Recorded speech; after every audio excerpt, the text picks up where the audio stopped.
The Pepsi is dead. Rolex killed it at Watches and Wonders last week. And every watch tuber is asking the same question: buy, sell, or hold? I'm not asking that. I'm a pilot. Rolex built the GMT-Master II for people like me. I'd show it to you on the flight deck, but I couldn't buy one.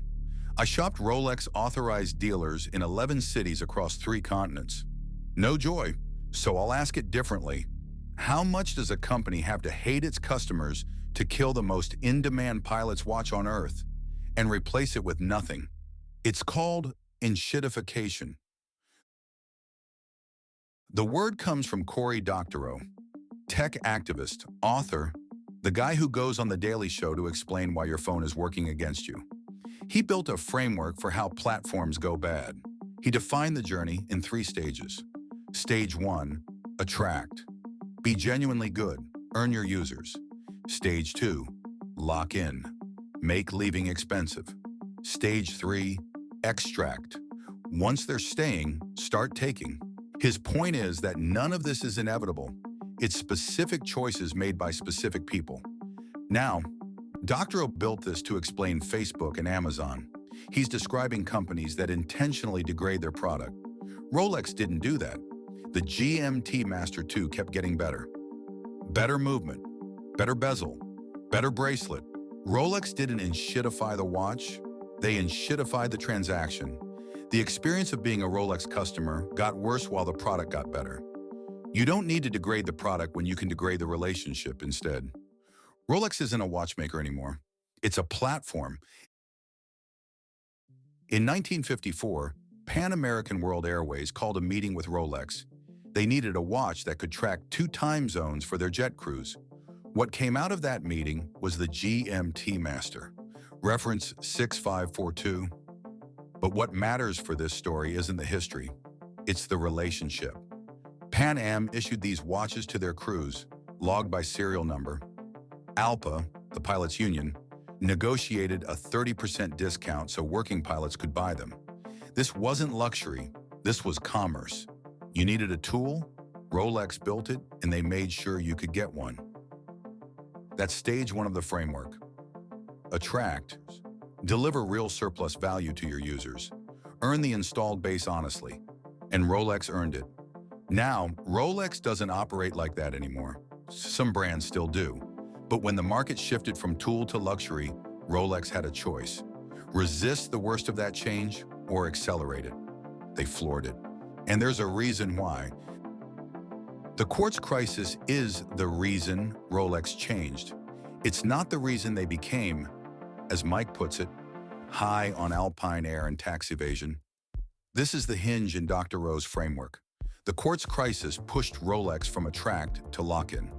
What happened after they'd already won is the enshittification. Here's where the brand became the identity. In 1988, Rolex retired the GMT Master line, but they didn't just kill it. They ran the reference 16700 alongside the new GMT Master II, the 16710, for 11 years, from 1988 to 1999. 2 references side by side, so pilots could still buy the tool during the transition. That's a company that still cared about continuity of access. And the 16710 ran all the way to 2007. Retail price at discontinuation, about $57.50, a lot of money, sure, but you could walk into a dealer and buy one. During this era, the late 80s through the 2000s, the GMT Master wove itself into milestones. It became your retirement watch, your captain's upgrade watch, your I made it watch. And the secondary market started reinforcing the lock. Your Rolex held its value, so leaving the ecosystem meant leaving money on the table. Golden handcuffs, literally. In 2007, Rolex replaced the 16710 with the 16710, ceramic bezel, new case. Prices started climbing. In 2013, the Batman arrived. Waitlist started getting serious. And then in 2018, Rolex finally brought back the Pepsi in steel, the 126710 BLRO, ceramic red and blue, the watch everyone had been asking for. You couldn't buy it, not at retail, not on day one, not ever, but today I want to name it for what the framework calls it: extraction. The toll booth between you and the watch isn't a market inefficiency, it's the business model. If a surgical instrument company made their best scalpel available only to surgeons who'd buy $50,000 in tongue depressors first, we'd call that insane. But when it's a watch, suddenly it's the market. Let's talk price.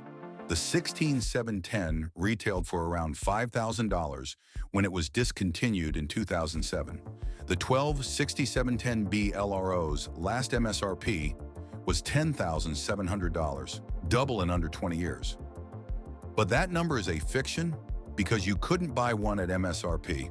The real price, what you actually paid on the secondary market, was already around $22,000 to $25,000. That was before the discontinuation, after Watches and Wonders, in the neighborhood of $30,000. That's a ratchet that only turns one direction. And it started at 5 to 7 times what the equivalent GMT cost 18 years ago. What changed? Ceramic bezel, slightly wider case, a movement upgrade that competitors matched years ago. The innovation didn't 5x, the price did. Most of the commentary around this, including some writing I respect at Screw Down Crown, focuses on collectors. I'm talking about professionals whose work built this brand's reputation. The psychology is the same, the sting is different. And then came the final move. April 2026, Watches and Wonders. Rolex confirms the 126710B LRO is dead. The most in-demand pilot's watch on Earth, discontinued at the peak of its cultural moment. No successor, no overlap, no bridge. Chrono 24 reported a 500% surge in purchase requests in a single week in March, before the discontinuation was even confirmed. Bloomberg tracked a $3,000 jump in median prices from the start of the year. Then Watches and Wonders made it official and lit the afterburners. Compare that to what Rolex did a generation ago. When they transitioned from the GMT-Master to the GMT-Master II, they overlapped production for 11 years. 11 years of two references, side by side, because they cared whether you could buy the tool. This time, nothing. At some point, the pattern stops being coincidence and starts being policy. That's the case against. The other side has 3 moves left, and honestly, a couple of them are good. Where do you land before you hear them? Drop it below. Now, I know what's coming, so let's get ahead of it. Don't hate the player, hate the game. I said that myself. In my last Rolex video, I was being generous. Here's the problem. Rolex controls production. They control distribution, they control pricing, they control allocation. There is no game without Rolex choosing to play it this way. When you are the game, you don't get to pretend you're just a participant. Supply and demand. It's just economics. This one sounds rational, which is what makes it dangerous. But Rolex isn't a price taker responding to market forces. They're a price maker who deliberately maintains dysfunction at the point of sale. In any normal market, a company that can't meet demand either raises prices or increases production. Rolex does neither. They're not responding to the market. They're shaping it. Rolex is a charitable foundation. They're not extracting profit like a corporation. This is the smartest counter-argument, and I'll give it the respect it deserves. Yes, Rolex is technically owned by the Hans Wilsdorf Foundation. It's a non-profit. But ask yourself, does the customer experience at your AD feel charitable? Does a $30,000 gray market price on a $12,000 steel watch feel like philanthropy to you? Non-profits can enshittify too. The mechanism is the same. The beneficiary just wears different clothes. The foundation structure doesn't change the customer experience. It just changes where the money goes after they've extracted it from you. There's the Coke patent filing from 2022. A successor is coming.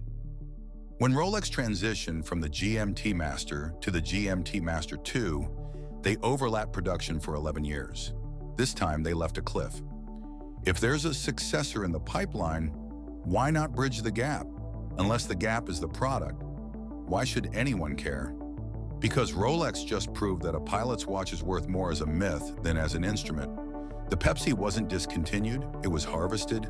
And once that math works for Rolex, every brand in Geneva is watching.